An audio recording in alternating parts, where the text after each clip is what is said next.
الفاتحة بالقبول تمام كل سلو مأمر إلى حضرة سيدنا رسول صلى الله عليه وعلى آله وأصحابه الكرام مشاهدوا لله لهم الفاتحة.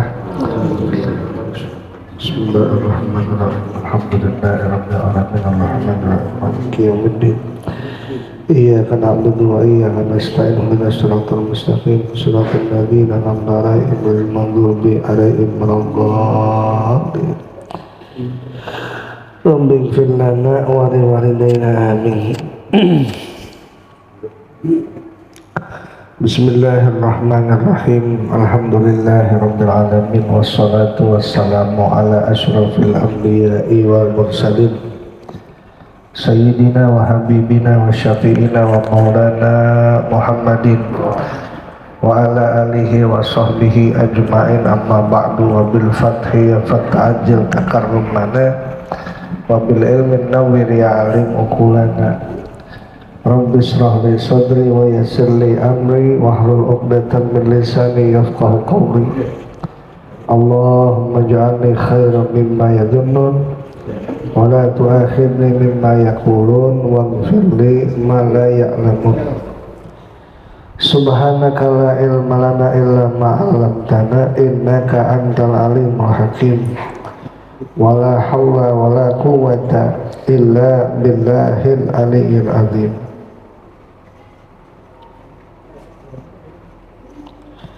Kitabul Haji, ini kitab menjelaskan masalah haji.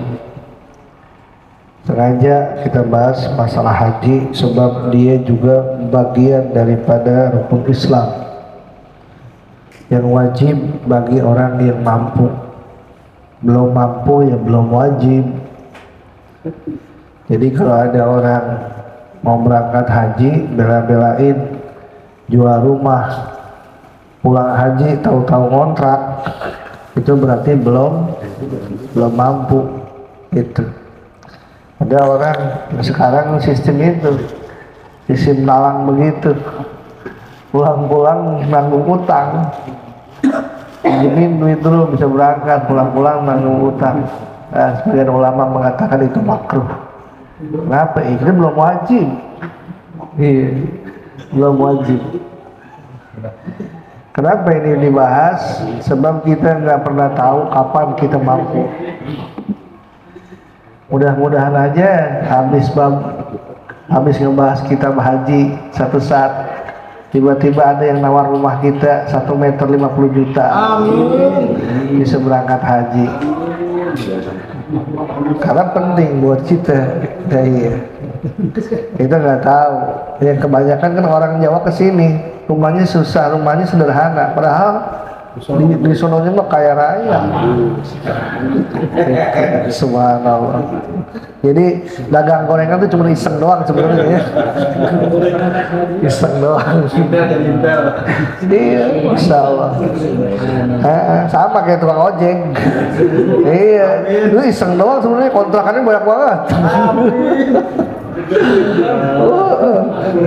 Kayak gitu, dia tinggal mau aja tuh, satu kontrakan dia juga bisa sebenarnya. Nah, supaya apa nih kita bahas Bab Haji? Saya punya cerita, saya punya teman itu berangkat haji belum manasik, di tanah suci kebingungan dia, sampai melakukan sesuatu yang diharamkan ketika saat haji. Oleh karena itulah sedikit kita bab haji kita bahas supaya kita jangan awam-awam banget nanti ya. Boleh jadi tahun depan Bang Haji Mansur udah jadi haji.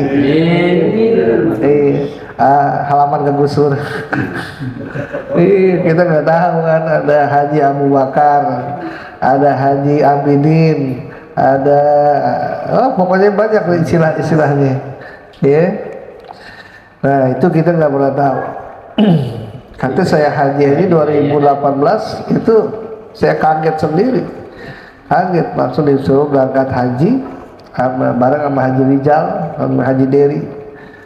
Subhanallah, nggak ada yang bisa nebak benar. Kita tolak nggak bisa, berangkat juga akhirnya, Masya Allah. Ya mudah-mudahan di hati kita tuh ada keinginan yang kuat. Sebab di mana ada niat, di mana ada kemauan, insya Allah ada jalan. Ya, kadang-kadang kita belum apa-apa, dari mana duit buat berangkat haji? Padahal nggak sedikit orang yang berangkat tanpa harus keluar duit. Nggak sedikit tuh yang begitu. Ya, makanya kalau Allah udah panggil, kalau Allah udah izinin, Allah kehendakin, banyak cara Allah untuk bisa memberangkatkan kita ke tanah suci. Wa atimul hajja wal umrata lillah. Kata Allah, sempurnakan haji, sempurnakan umrah karena Allah. Dari ayat ini para ulama menyimpulkan yang wajib bukan cuma haji doang, umrah juga wajib. Kalau kata ahli nahwu di situ ada wau atof. Wau atof itu apa? Kesamaan hukum. Ya, kesamaan hukum dari yang pertama dengan yang kedua. Yang pertama haji, wa atimul haji, wal umrah tak ada wau atof di situ. Berarti yang disuruh sempurnain bukan cuma haji doang, umrah juga. Mutlaqul amri lil wujub, digunakan fi'il amr untuk mana wajib, hukumnya wajib. Jadi gitu, ya. Jumhur ulama itu berpendapat bukan cuma haji doang yang wajib, tapi umrah juga wajib. Wasara itu wujubil haji, dan ada pun syarat-syarat wajibnya haji sab'atu asya, itu ada 7 perkara. Kira-kira udah komplit belum nih? Udah komplit belum? Yang 7 ini ada di diri kita. Kalau ada berarti kita udah wajib. Syarat wajibnya disebutnya syarat wajib. Syarat wajib sholat apa? Islam, akil, balik, tuh Islam, akil, balik, masuk waktu.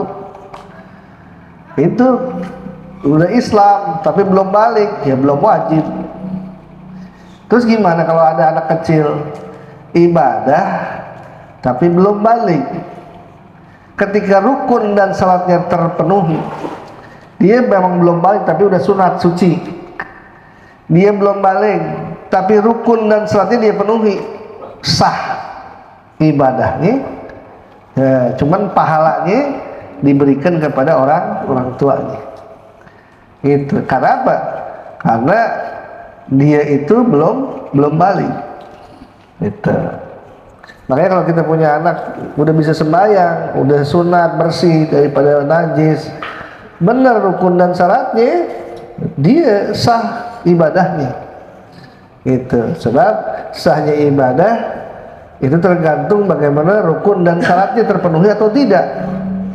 Ketika itu terpenuhi, sah, bicara masalah sah, ya, bicara masalah sah. Dan para hadirin yang dimuliakan Allah Subhanahu wa Ta'ala, syarat yang pertama al-islamu, dia beragama Islam. Kalau bukan Islam berarti enggak wajib. Wajibnya orang yang di luar Islam itu apa? Masuk Islam, baca syahadat. Itu. 2, wal bulugu, udah balik. Tandanya kita udah tahu di dalam kitab Safinah, alamatul bulug, salah satu tanda-tanda balik itu ada 3, ya. Yang pertama tamamu khamsya'asyara, sanatan, sempurna 15 tahun. Yang kedua wal ihtilamu, yang ketiga wal haidu fin nisa, dan haid di kaum perempuan. Itu kalau seandainya udah ada tuh tanda-tandanya, tanda-tanda balik, maka ya dia udah wajib untuk melaksanakan. Tapi kudu komplit yang 7 ini. Misalnya Pak Rasidin, Pak Rasidin belum mimpi jima, belum? Ya, belum. Tapi udah usianya 50 tahun. Ada 50 tahun ya? Pak Rasidin ada 50? Hah? Ada 50 ya? Iya, walaupun dia belum mimpi jima tapi udah usia 50, berarti udah balik. Gitu. Usia 15 tahun belum. Misalnya, ya, Bang Mansur usianya belum 15 tahun. Baru 10 tahun, tapi udah mimpi. Berarti udah balik. Gitu. Perempuan juga begitu. Perempuan ini belum haid nih dia nih, tapi usianya udah 15 tahun. Berarti udah balik. Gitu. Jadi ada yang khusus buat perempuan haid, ya, ada yang umum buat laki-laki dan perempuan mimpi jima dan juga berusia 15 tahun. Jadi perempuan mimpi jima juga tuh, mimpi jima juga perempuan. Yang pertama Islam, yang kedua balik, yang ketiga wal aklu, berakal. Islam iya, balik iya, tapi gila. Berarti kagak wajib. Sama kayak puasa gitu tuh. Islam, balik, berakal, mampu. Ya, kalau udah mampu, dia orang Islam. Ya, dia udah balik. Tapi siang-siang kagak puasa. Oh, jangan-jangan kurang syarat nih. Apa syaratnya belum? Berakal. Iya, makanya gua mah kagak wajib, ya. Orang-orang berpuasa dia bilang, gua mah kagak wajib. Oh, udah, jangan banyak bicara dah, ya. Kalau dia udah ngomong begitu, berarti syaratnya kurang, kurang syarat. Tuh. Jadi banyak tuh yang begitu tuh. Biasa bulan puasa. Orang berpuasa lepas. Duit tahu. Duit tahu. Tapi dibilang kagak wajib, saya mah kagak wajib. Nah, syaratnya kurang tuh, mungkin belum berakal. Makanya Al-Imam Syafi'i begitu dari waktu usia 12 tahun udah ngajar kiai. Orang-orang pada puasa dia enak aja langsung ngambil air dia minum. Ya kok saya kagak puasa sih? Ingat, yang wajib puasa Islam, akil, balik. Ada Islam, ada akil, tapi ada belum balik. Berarti ada belum wajib, gitu ya? Iya. Yang pertama Islam, balik, berakal. Yang keempat wal hurriyatu, merdeka. Ya, merdeka disyaratin merdeka karena memang orang dulu ada yang jadi budak, ada yang jadi orang merdeka. Jadi ada orang dulu tuh zaman Nabi itu masih ada perbudakan. Jadi orang tuh bisa dibeli, bisa dibeli kalau akibat peperangan ternyata yang diperangin itu kalah, maka orang-orang itu ditawan jadi budak. Kemerdekaannya itu terbeli, kemerdekaan itu hilang. Ya kalau ternyata budaknya perempuan, kita tinggal beli doang tuh. Punya duit kita 100 juta. Itu berapa budak perempuan? Harganya 10 juta. Bayarin langsung. Nggak pakai nikah lagi, langsung pakai. Nggak apa-apa. Berapa? Udah setengah barang itu. Kayak gitu. Ya, kalau masih ada budak, waduh. Masya Allah. Sunnah nih. Nggak perlu repot-repot, udah. Ngumpulin duit 10 juta, ya, gitu. Wa wujudu zadi. 1 Islam, 2 balik, 3 berakal, 4 merdeka, 5 adanya bekal. Bekal apa? Bekal kita berangkat, bekal kita di sono, bekal kita pulang, bekal orang yang kita tinggal. Jangan sampai orang yang kita tinggal telangsara, susah. Siapin bekalnya. Itu. Berapa hari kita tinggal? 40 hari. Nah, sekarang kan kebiasaan 40 hari. Kalau orang dulu pakai kapal laut, berapa bulan tuh? Bang Erik yang udah tua. Iya, kayak ngalamin tuh dulu. Ngalamin Bapak Haji dulu. Ya, haji pertama. Itu Masya Allah naik ke atas kapal laut pakai bawa bekal disimpan namanya sahara ya, pakai sahara tuh katanya. Kata orang tua kita dulu, sahara itu bekal di keranjang gede dibawa. Itu 6 bulan, bayangin. 6 bulan. Dulu kalau orang berangkat haji dulu, orang diundang datang kumpul, ada nasi bekal, kondangan di kondangan. Iya, iya. Apa? Berkah. Kalau orang berangkat ke tanah suci, duit kita dipakai di sono, dipakai buat sedekah. 100.000 kali lipat. Begitu. Makanya ibu-ibu jamaah pengajian itu banyak yang nitip sama saya, beliin Quran, simpen di Masjidil Haram. Ya, harga 200, sekarang mah 235.000 lah. Itu dibaca sama orang sedunia, pahalanya 100.000 kali lipat. Masya Allah. Jadi kalau kita punya orang tua udah meninggal, ada yang berangkat umrah, nitip, beliin Quran, simpan di Masjidil Haram. Pahalanya 100.000 kali lipat.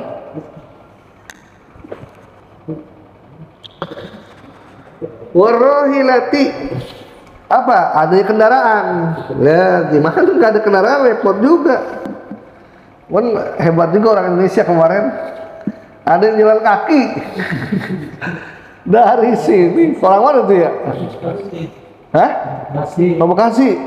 Masya Allah. Dia menunggu haji, nunggu 20 tahun. Jalan kaki berapa bulan kemarin? Ada 3 bulan. Masya Allah. Kayak begitu tuh. Ya Allah udah kasih kemudahan buat kita. Ya. Ada kapal terbang, ada kapal laut. Manfaatin tuh. Udah berapa tuh? 1 Islam, 2 balik, 3 berakal, 4 merdeka, 5 ada bekal. Ya, bekal, warahilati, dan adanya kendaraan. 6 ya. Wa tahliyatut thoriq, dan sepinya jalan, artinya aman, nggak ada begal. Ya. Tahun berapa tuh ada perang antara Irak apa sama ini Kuwait. Ngeri banget. Ya. Adanya amannya di jalan. Wa imkanul masiri, dan yang selanjutnya memungkinkannya perjalanan. Apa memungkinkan? Pas waktunya. Kalau kita melakukan perjalanan ternyata pas sampai sono udah wukuf, berarti nggak memungkinkan. Maka dihitung kira-kira ketika kita sampai di sono memungkinkan nggak waktunya pas, di mana kita niat. Pertama ngambil mikot dibuat orang Mekah di rumahnya masing-masing, berangkat langsung ke Arafah, pas sampai tanggal 9 Zulhijjah, dari awal gelincir matahari sampai dengan terbitnya fajar Yaumun Nahar, hari lebaran tanggal 10 Zulhijjah. Itu waktunya wukuf. Dapat nggak kira-kira? Itu dapat wukuf. Selanjutnya habis wukuf, ihram, wukuf, tawaf. Tawaf disebut tawaf ifadah. Habis tawaf, sa'i, ya, sa'i, tahallul, tertib, beres. Yang namanya melontar jumlah kewajiban masih bisa diganti pakai dam, bayar dam apabila tidak dilaksanakan itu. Nah kalau rukun nggak bisa diganti. Kalau kita nggak dapat yang namanya wukuf di Arafah, berarti nggak dapat tuh hajian. Sayang keluar duit gede tapi nggak dapat. Nah, wanti-wanti ya, memungkinkan perjalanan, adanya aman di perjalanan, termasuk aman sekarang aman daripada pemeriksaan. Gimana orang rada bingung tuh, ketar-ketir yang visanya visa ziarah itu ditolak masuk ke Mekah. Waduh, ya Allah, mau masuk Arafah repot juga, ketar-ketir sekali yang namanya taktis atau pemeriksaan. Nah, harapan orang haji itu kan tenang di perjalanan, nggak ketar-ketir. Undangan dari kerajaan, cuman ya itu lestan, artinya ketika udah pada semua beres, ada sisa, baru tuh haji furoda. Nah, kita mintanya sama Allah Subhanahu wa Ta'ala, mudah-mudahan dimudahin urusan kita. Iya, nggak berat. Tuh. Wa arkanul haji, dan ada rukun-rukun haji nih, kata Fathul Qorib, arbaatun, itu ada 4. Yang pertama al-ihramu ma'an niyati, berihram disertai niat. Apa itu ihram? Satu situasi keadaan di mana seseorang itu memulai pelaksanaan ibadah haji ataupun umrah dengan cara apa? Berniat dan memakai pakaian ihram. Dari mikot dia niat langsung pakai pakaian ihram, dan di saat itu ada larangan-larangan ketika saat berihram, baik ihram untuk haji maupun ihram untuk umrah. Maka ketika kita udah niat labbaika Allahumma hajjan, ya Allah saya penuhi panggilanmu, saya niat untuk melaksanakan ibadah haji, wa ahramtu bihi, dan saya berihram dengan haji itu. Di saat itu maka berlaku larangan, nggak boleh pakai pakaian yang berjahit yang meliputi badan kita. Yang kedua, tidak boleh menutup kepala, nggak boleh pakai kopiah, buka. Yang ketiga, nggak boleh potong kuku, potong rambut, maka wanti-wanti, jangan sampai nyisir, takut habis nyisir pada berguguran kena dam. Yang ketiga, nggak boleh, yang keempat, nggak boleh pakai minyak wangi, nggak boleh kalau udah niat. Kalau belum niat mah nggak apa-apa, tapi kalau udah niat nggak boleh. Selanjutnya apa? Ya. Kan lagi udah niat, Ya. sedang sakit, Maaf. terus dipakai minyak kayu putih, itu gimana? Nggak apa-apa. Kalau niatnya bukan untuk wangi-wangian, tapi niat untuk obat, nggak apa-apa.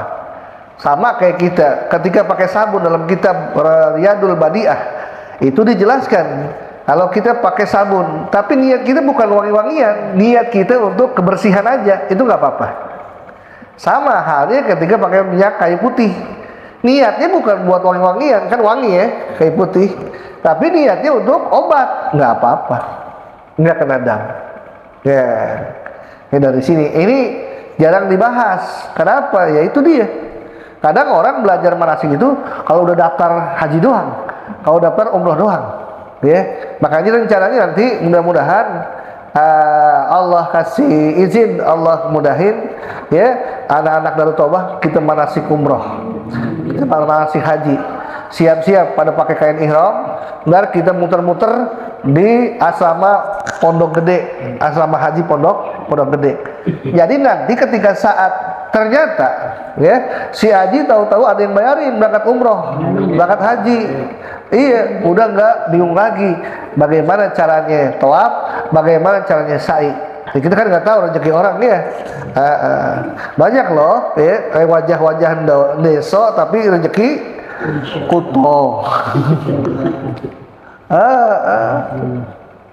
Kayak di negeri Konoha tuh. Ya Allah ya Rabbi. Ya. Wa arkanul haji arbaatun, al-ihramu, satu ihram niat beserta niat. Ya, ihram.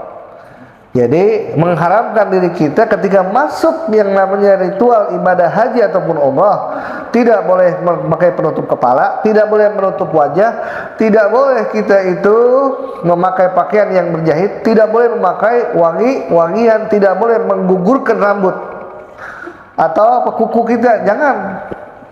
Makanya kalau misalnya ada di antara kita yang punya kebiasaan narik bulu hidung, itu lebih baik sebelumnya. Ya kan nikmat banget tuh ya, punya bulu hidung udah panjang tuh, kita betot, wah asik banget itu. Itu nikmatnya bukan main. Sama bulu ketek juga, ya bulu ketek bersihin dulu dah sebelum niat. Itu.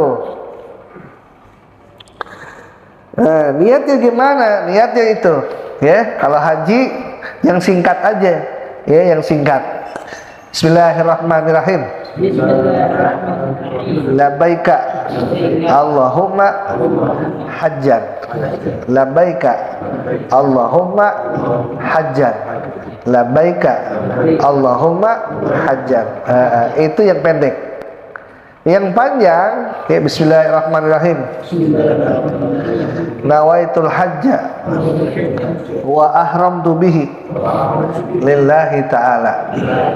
Saya niat melaksanakan ibadah haji dan saya niat berihram untuk haji karena Allah Ta'ala. Jadi kalau udah niat kayak begitu, berlakulah yang namanya larangan-larangan di dalam ihram. Gitu, nggak boleh semuanya. Nggak boleh menikahkan, nggak boleh berhubungan suami istri, ya nggak boleh. Jadi kita udah tahu setidaknya, iya, jangan sampai kita melakukan larangan-larangan itu. Nah, yang terasa berat tuh di situ tuh, yang berasa berat. Adapun dalam pelaksanaannya nggak ada bacaan yang wajib, nggak ada. Ente diem aja sah. Yang penting jangan sampai kita melakukan larangan-larangan ketika ihram. Satu niat, ya, niat dan berihram. Itu ihram dari mana niatnya? Dari mikot. Mikotnya kalau dari Madinah, dari Bir Ali. Kalau seandainya kita ternyata nggak mikot dari Bir Ali atau mikotnya dari hotel di sono, nah itu bisa kena dam, ya, bisa kena dam.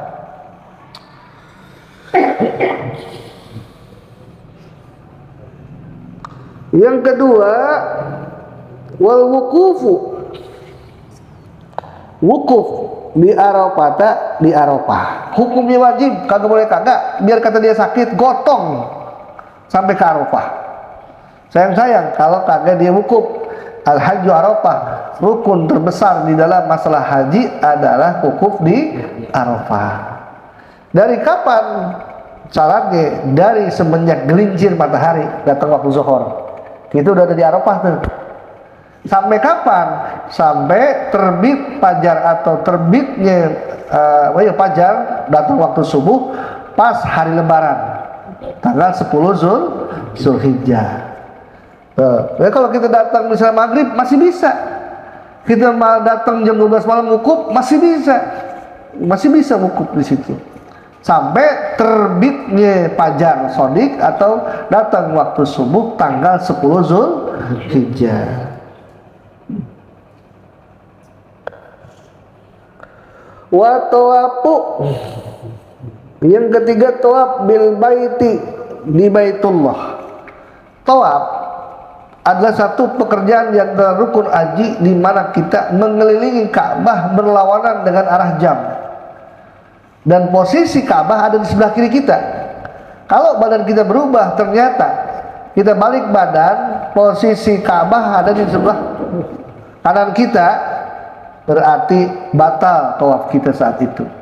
Batal apa? Putarannya. Kalau saya lagi muter putaran ketiga, kita balik badan, mana bini gue ya? Balik badan tuh, batal. Nanti kalau orang lain udah selesai, ditambah satu putaran. Maka saya wanti-wanti, jangan sampai kalau lagi tawaf pengen nyium Ka'bah, pengen meluk yang namanya Hijri Ismail, itu bisa bikin batal putarannya. Itu saking pentingnya. Ini kan kebanyakan kadang-kadang patokannya orang Arab, punya jenggotan, hidungnya mancung, oh iya dia aja pakai foto tuh segala balik badan. Akhirnya kita niru-niru mereka, nggak pakai ilmu, pakainya ngikut-ngikut aja. Ya iya, nggak benar jadi ibadah kita, jadi ragu. Nah, maka saya sering menganjurkan matiin dulu pada HP-nya, kita fokus sama ibadah dulu.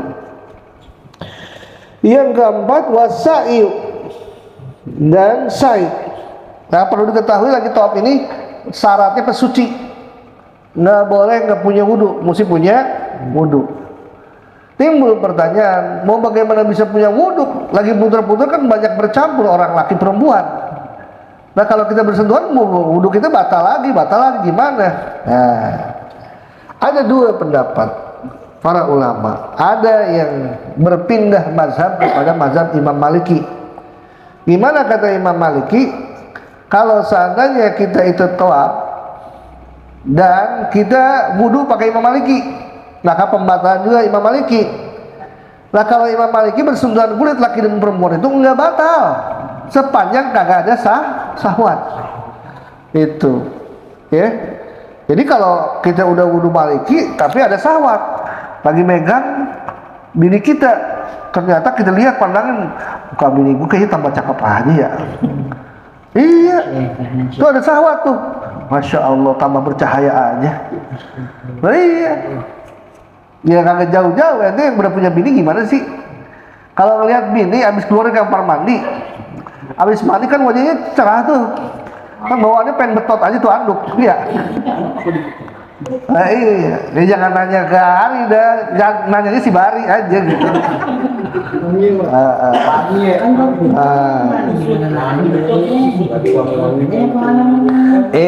Kalau dia kan udah praktisi, silahkan dah. Kalau yang belum kawin baru membayang-bayang aja. Itu begitu, lo bercahaya banget. Subhanallah, oh berarti ada syahwat tuh. Kalau wudhu Imam Maliki tapi menyentuh pasangan kita pakai syahwat batal, ya. Makanya jaga hati dulu, jaga hati. Jadi gitu. Yang kedua ada kaidah al-amru idza daqa ittasa wa idza ittasa daqa. Sesuatu itu kalau sempit dia jadi lega. Kayak gimana? Ya kayak gitu. Ketika kita menjaga wudhu kita susah lagi pakai sapi ini, ternyata susah.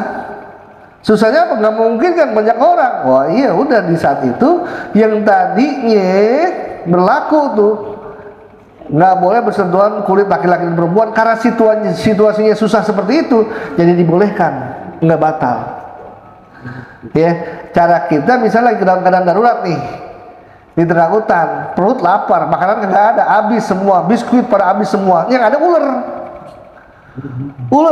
Nah di saat itu karena keadaannya darurat, situasinya nggak memungkinkan kalau kita nyari makanan selain itu, maka memakannya itu boleh-boleh saja. Ad-darurat tubihul mahdzurat. Yang darurat bisa membolehkan sesuatu yang diharamkan, asal ya nggak melewati batas. Wala adin paman turro ghairu mahmasatin wala isma alaihi. Nggak ada dosa. Tapi jangan berlebihan. Jangan sampai lagi nyatek ular kayaknya enak juga nih. Nambahnya itu yang haram, boleh. Sekedar hanya untuk menyambung kehidupan kita. Itu yang namanya toab. Jadi mesti punya air wudhu, mesti suci. Wasa'i, yang keempat adalah sa'i baina Safa wal Marwah, antara Safa dan Marwah. Dari bukit Safa ke Marwah. Sama begitu. Jangan berbalik badan kecuali ada hajat. Safa Marwah 1, Marwah Safa 2, Safa Marwah 3, Marwah Safa 4, Safa Marwah 5, Marwah Safa 6, Safa Marwah 7 berakhir di bukit Marwah. Tuh, kayak gitu. Itu namanya rukun haji. Wal marwah wa arkanul umrati, dan ada rukun umrah. Arba'atu asya, itu ada 4 perkara. Yang pertama al-ihramu, yakni ihram. Lihat ihram dari miqat. Wa tawafu, dan tawaf sama, wasai sama sa'i. Oh ya, yang keempat wal halqu. Wal halqu itu adalah bercukur, awit taksiru, atau memotong, memendekkan rambut. Fi ahadil qaulaini, pada salah satu 2 qaul. Jadi ada perbedaan pendapat, namanya tahallul. Wa wajibatul haji, dan ada pun kewajiban haji ghairal arkani, selain daripada rukun-rukun, salah satu asya, itu 3 perkara. 1 al ihram minal miqat, ihram dari miqat. Kalau enggak kena dam. Apa? Ya itu dia syaratnya, ihram dari miqat. Kalau ternyata miqatnya udah kita lewatin baru kita ihram, kena dam namanya. Ya, dan isa'ah. Waramyul jimari salasi, dan melontar jumlah yang 3, jumlah ula, wusta, akobah. Kewajiban, nggak dikerjain, dapat wajib bayar dam. Wal halku, dan mencukur habis. Yeah. Wa sunanul haji, dan sunnah haji sab'un, itu ada 7. Al ifradu, ifrad. Apa itu ifrad? Mendahulukan haji atas umrah. Maka golongan gelombang kedua itu kebanyakan pakai ifrad, sampai di Jeddah langsung pakai pakaian ihram untuk masuk melaksanakan ibadah haji. Jadi itu ifrad. Nah, kalau yang gelombang pertama ya biasanya itu mereka umroh dulu baru haji ya, disebutnya tamattu. Nah ini kena dam namanya ya, kena dam, bayar dam. Makanya ada orang disuruh lebihin bekal kita untuk bayar dam. Karena apa? Yang dilakukan adalah mendahulukan umroh daripada haji. Kalau ifrad nggak kena, ifrad enggak. Ada kiron itu bareng. Wa huwa taqdimul haji al umrah, dan yang namanya ifrad itu mendahulukan haji atas umrah. Wa talbiyatu, dan talbiyah, banyakin baca talbiyah sunnahnya tuh. Labbaik Allahumma labbaik gitu, banyakin. Wa tawaful qudum, dan tawaf qudum. Nah, tawaf qudum. Wal mabitu, tawaf selamat datang ya. Wal mabitu, dan mabit di Muzdalifah, di Muzdalifah. Wa rakaat tawaf, dan sholat 2 rakaat tawaf, habis tawaf. Wal mabitu bi Mina, bermalam di Mina. Wa tawaful wada, dan tawaf wada. Nah ini termasuk dalam kategori tawaf sunnah itu, situ tawaf wada. Walaupun ada perbedaan pendapat nanti, oh iya wajib nih tawaf wada. Iya, ketika saya bertanya kepada Pak Kiai Haji Fahrudin Al-Badani, kira-kira menurut beliau yang mana? Ketika ada 2 pendapat ini, ada yang mengatakan wajib, ada yang mengatakan sunnah. Beliau menyarankan kita beranggapan, memakai pemahaman bahwa tawaf wada itu sunnah. Kenapa? Antisipasi banyak orang yang habis tawaf wada balik lagi ke masjid, batal wadanya, jadi dosa. Kayak gitu. Tapi kalau yang namanya sunnah nggak dosa, maka kita al-fakir dianjurkan, ya udah kita niatin tawaf wada itu, bahwa tawaf wada itu adalah sunnah.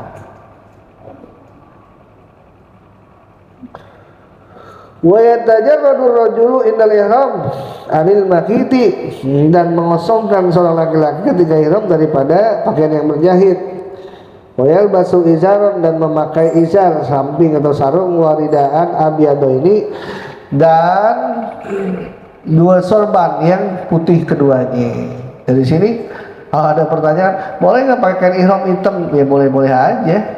Kenapa? Itu memakai yang putih hukumnya sunnah. Faslun wa yahrumu 'alal muhrim. Nah itu sedikit, jangan sampai awam banget kita tentang masalah haji dan umrah. Bismillahirrahmanirrahim. Ini tegang banget, pada ngopi nggak sih nih? Ngopi nggak sih? Oh, belum berbayar. Ngomong dong, ngomong. Iya, lagi puasa. Kita ngomong jeda, berat yang jeda. Baru boleh diem. Nggak ngomong doang. Iya, biasanya deket di sini dulu. Mana ya?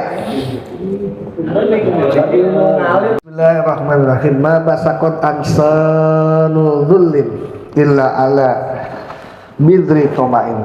Tidak akan tumbuh dahan-dahan kehinaan kecuali di atas benih tomat. Kita tuh jadi hina harga diri kita, hina kehormatan kita. Kenapa bisa muncul begitu hina? Karena ada benihnya namanya tomat. Kalau udah bahasa tomat, berarti nyangkutnya ke makhluk. Nyangkut ke makhluk nih. Contohnya gini, besok kita jalan ke puncak ya. Ntar dulu dah, siapa aja yang ikut? Ada Ustaz Ahmad Azhari, oke. Ada Nazirin, iya. Ada Aji, oke. Ada Wawan, nah gue demen nih. Kenapa? Ada Wawan, ada bos. Kenapa? Kalau ada dia enak dah makan dah. Dia yang yang traktir. Nyangkut hati, neng ngikut gara-gara ada Wawan. Kenapa? Ngarep ditraktir sama Wawan. Jangan disangka kagak hina tuh kita. Iya, kenapa? Ngarep.com. Ada tuh di hati kayak begitu tuh, jadi hina kita. Ya, tidak akan muncul yang namanya dahan-dahan kehinaan kecuali di atas benih-benih tomat. Nyangkut hati ke makhluk. Itu enak kalau ada dia mah, bos. Awas, hati-hati. Hati-hati. Ya. Kalau nyangkut hati itu jangan ke makhluk, nyangkutnya kepada Allah. Itu hina.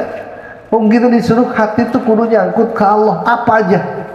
Ya Allah, saya pengen ini ya Allah, hatta pengen punya sendal ya Allah, sendal saya udah copot, udah putus, ya Allah berikan saya sendal ya Allah, mudahin. Hati itu begitu tuh.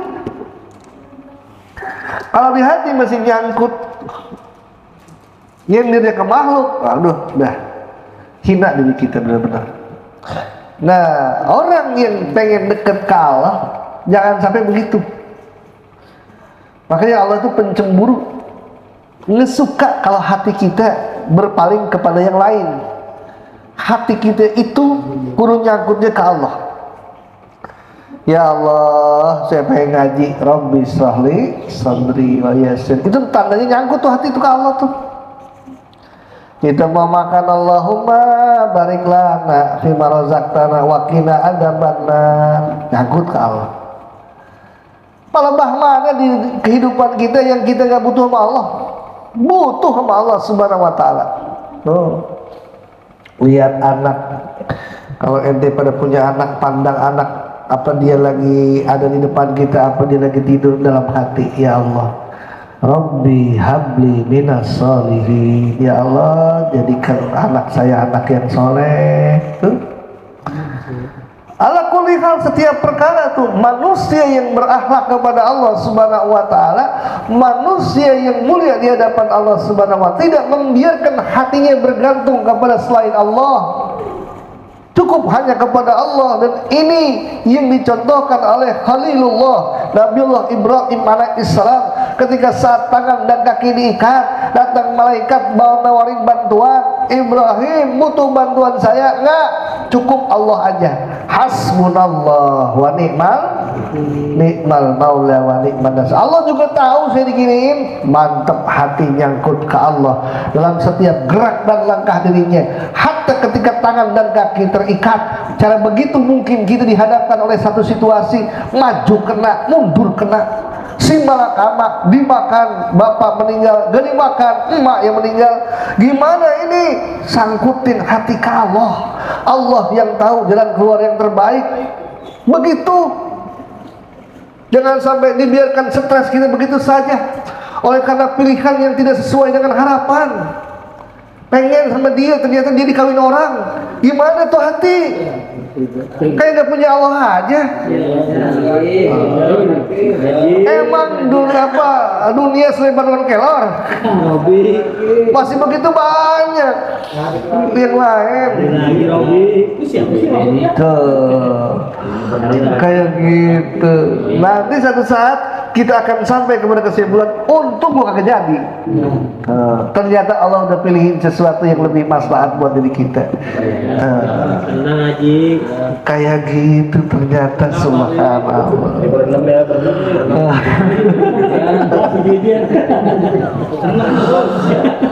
Ya Allah, ya Rahman. Itu untuk Allah Subhanahu wa taala. Wa idza sa'alaka ibadi anni fa inni qarib ujibu da'watad da'i idza da'ani falyastajibu li wal yu'minu bi la'allahum yarshudun.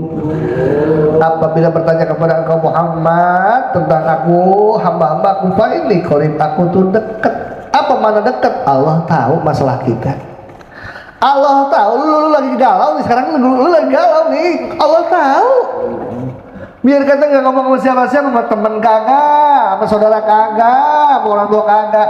Allah tahu engkau lagi galau. Itu koribnya Allah tuh, koribnya Allah, deketnya Allah dari kita tuh. Allah bukan berarti Allah deket di depan kita. Allah nggak butuh tempat.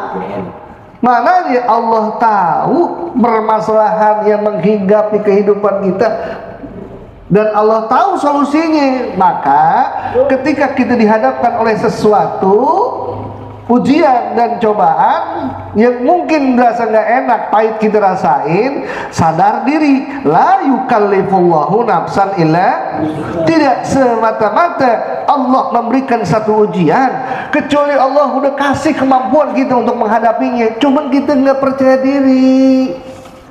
Kita kadang lagi jauh dari Allah, bukan malah deket ke Allah, malah tambah jauh dari Allah. Sepahit apapun gurat takdir yang kena kepada diri kita, hatta betapapun ternyata kenyataan tidak sesuai dengan harapan, yakin dan percayalah engkau mampu melewatinya, dan engkau diberikan jalan agar supaya ringan menjalankannya.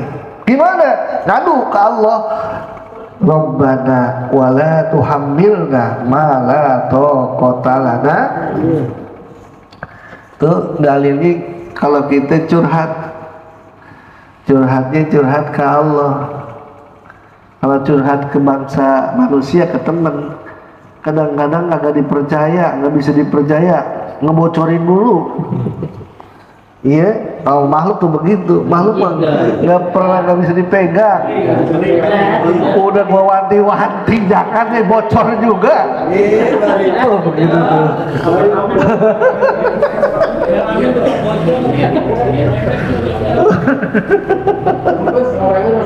Rembus. Manusia mah begitu, ya. Makanya ada hukum begini: kalau ada seseorang berani menceritakan orang lain di hadapan engkau, sebenarnya dia juga berani menceritakan engkau di hadapan orang lain. Ada nggak, pernah nggak kita punya teman ngomongin orang di depan kita? Ada nggak? Banyak. Sebenarnya dia juga berani ngomongin kejelekan kita di depan orang lain. Tuh. Manusia begitu tuh. Makanya kalau kita pengen dikasih kemuliaan, jangan jauh-jauh jadi tukang mandiin orang mati. Itu syaratnya apa? Jangan pernah mengabarkan, menceritakan aib yang ada pada mayit yang dia mandiin. Ada apa dengan itu? Wes, pokoknya lebih baik dikunci ini yang namanya mulut. Lebih baik pecah perut daripada pecah di mulut. Tuh, kode etiknya tukang mandiin itu begitu. Makanya pantas orang tukang mandiin itu gede gajinya, pantas. Itu kenapa? Begitu, dia harus bisa menjaga rahasia.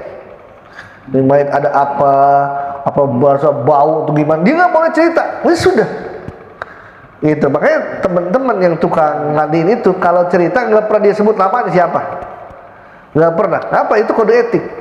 Ya, kita kagak boleh nyeritain aib orang yang masih hidup, apalagi udah mati. Yang masih hidup nggak boleh, ini udah mati nggak boleh. Nah, jadi di situ kalau kita ada apa-apaan, wanti-wanti nyangkutnya hati kudu ke Allah. Nah, kita kalau lagi ada acara maulid, hajat, kita punya hajat, punya kebutuhan duit segitu puluh juta. Hati-hati, jangan sampai hati kita itu nyangkut di makhluk. Dan makhluk juga kalau dibikin pelit sama Allah nggak bakal ngasih ke kita. Makanya kudu kita kadang-kadang sebelum itu kita baca wiridul zikir, kontak ke Allah, ya, baca sholawat yang banyak, minta ke Allah, ya Allah mudahin. Nah, ada kalanya gitu, ada orang tadinya baik, tiba-tiba jadi pelit. Banyak gak yang begitu? Moren bu, baik banget, tapi sekarang jadi pelit. Ada yang tadinya pelit jadi baik, itu rupa-rupa. Maka wanti-wanti dari ke hari ke hari kita perlu bisa belajar menggantungkan hati kita hanya kepada Allah. Allah acara gede berapa juta kemarin tuh, 55 juta ada ya? Ada ketua nggak? Haji berapa kemarin Haji? Biaya maulid kemarin berapa? Yang mau sedikit Ustaz, yang mau 60? 60 juta. 60 juta. Bayangin tuh. Lah iya, seumur-umur kita maulid paling berapa? 25 juta, 20 juta. Ini 60 juta. Gila. Masya Allah. Maka wanti-wanti, jangan nyangkut hati ke makhluk.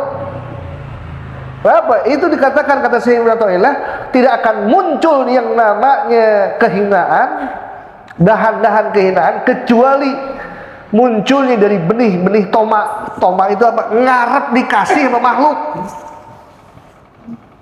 Kayak gitu tadi, mau berangkat ke puncak, lihat ini siapa orangnya dulu. Oh, mau ikut, oke. Kenapa? Kalau dia enak orangnya, ya makan tongseng, gua bayarin.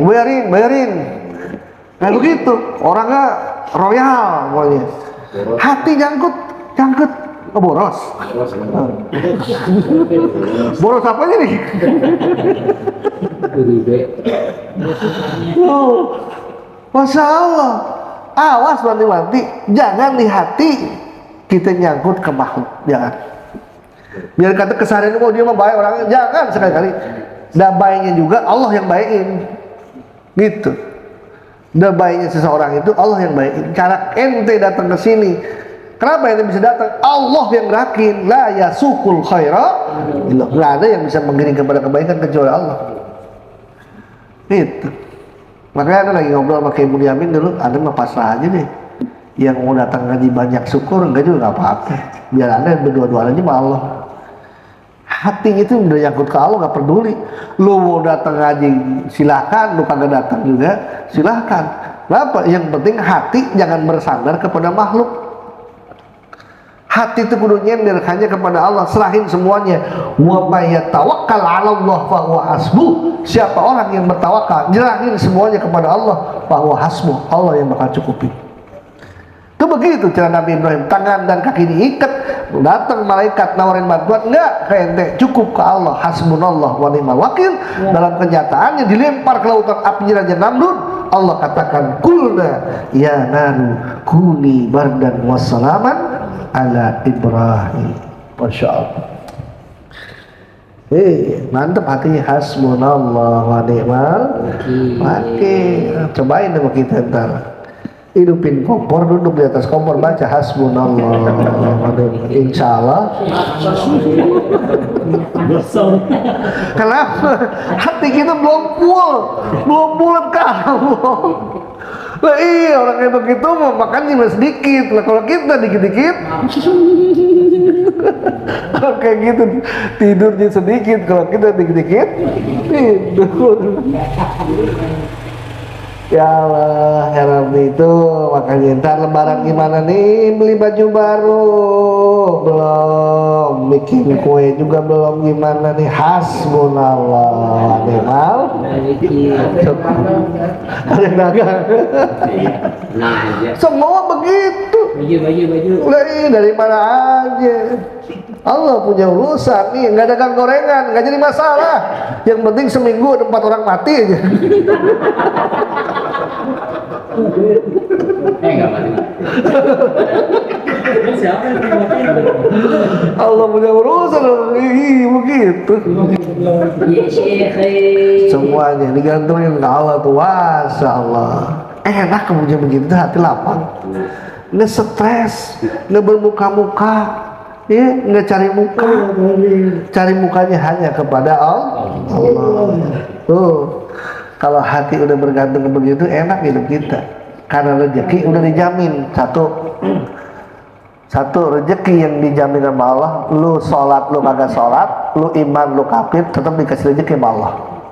Kedua, ada rezeki yang dijanjiin sama Allah. Lu takwa ke Allah, lu sholat, lu puasa, lu zakat, lu haji, lu mampu, maka Allah bakal kasih rezeki dari jalan yang tidak disangka-sangka, tidak diduga-duga. Dari sini kesimpulan para ulama, makin takwa kita ke Allah, makin Allah mudahin rezeki kita. Gimana makin takwa? Kalau yang biasanya sholat cuma yang wajib doang, tambahin sama sholat sunnah. Kalau yang biasa kita keluarin harta yang wajib doang zakat, besok mah yang sunnah juga keluarin. Kalau puasa dulu yang wajib doang, puasa yang Ramadan, maka tambahin dengan puasa sunnah. Itu namanya ningkat kualitas takwa kita di hadapan Allah. Maka semakin takwa seseorang, makin dimudahin rezekinya sama Allah. Dan wanti-wanti cara berpikir kita, jangan sampai alam pikiran kita berkesimpulan bahwa yang namanya rezeki itu harus duit. Itu salah. Maka ayat kadang-kadang begitu dipelintirin sama orang, akhirnya dibalikin itu. Katanya orang takwa ke Allah pasti bakal dijamin rezekinya sama Allah, dimudahin rezekinya. Itu buktinya banyak berbot masih susah aja hidupnya. Kurang gimana sholatnya, kurang gimana ibadahnya. Ya itu dia, karena dia beranggapan bahwa yang namanya rezeki itu harus duit. Padahal sehat rezeki bukan. Rezeki, dapat ilmu, dapat rezeki. Iya, alhamdulillah. Bisa ngantuk rezeki bukan? Ilaha illallah. Segitu banyak orang yang pengen bisa ngantuk kagak bisa tidur. Dia mah cukup hadir di pengajian. Insya Allah bisa. Bisa kan bukan rezeki itu. Iya, subhanallah. Iya. Orang tidur aja mesti bikin villa.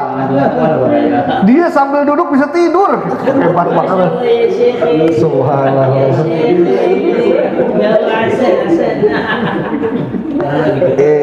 Itu nggak sembarangan orang bisa kayak begitu tuh, nggak bisa sembarangan. Kecuali orang-orang yang sudah terlatih. Jangan-jangan goreng-gorengan itu sambil tidur.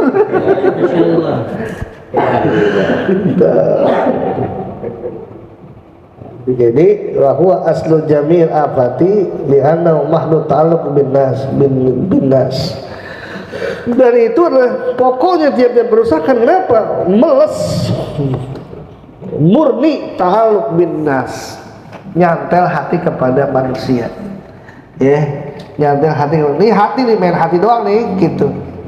Main hati doang. Jangan sampai kita berharap kepada makhluk, berharap kepada manusia. Manusia nggak bisa apa-apa. Jangan sih nyukupin kita. Kadang-kadang dia sendiri aja masih kurang. Kayak gitu. Maka bismillah, lewat ini pelajaran daripada Syekh Ibnu Athaillah, agar supaya hati cuma bersandar hanya kepada Allah, tidak kepada selain Allah. Hati nih, kita lagi main hati nih. Sebab tasawuf bab hati, etika seorang makhluk di hadapan Allah Subhanahu wa taala agar menjadi mulia dirinya, karena hanya bergantung kepada zat yang maha mulia, Allah Subhanahu wa ta'ala. Al-Fatihah.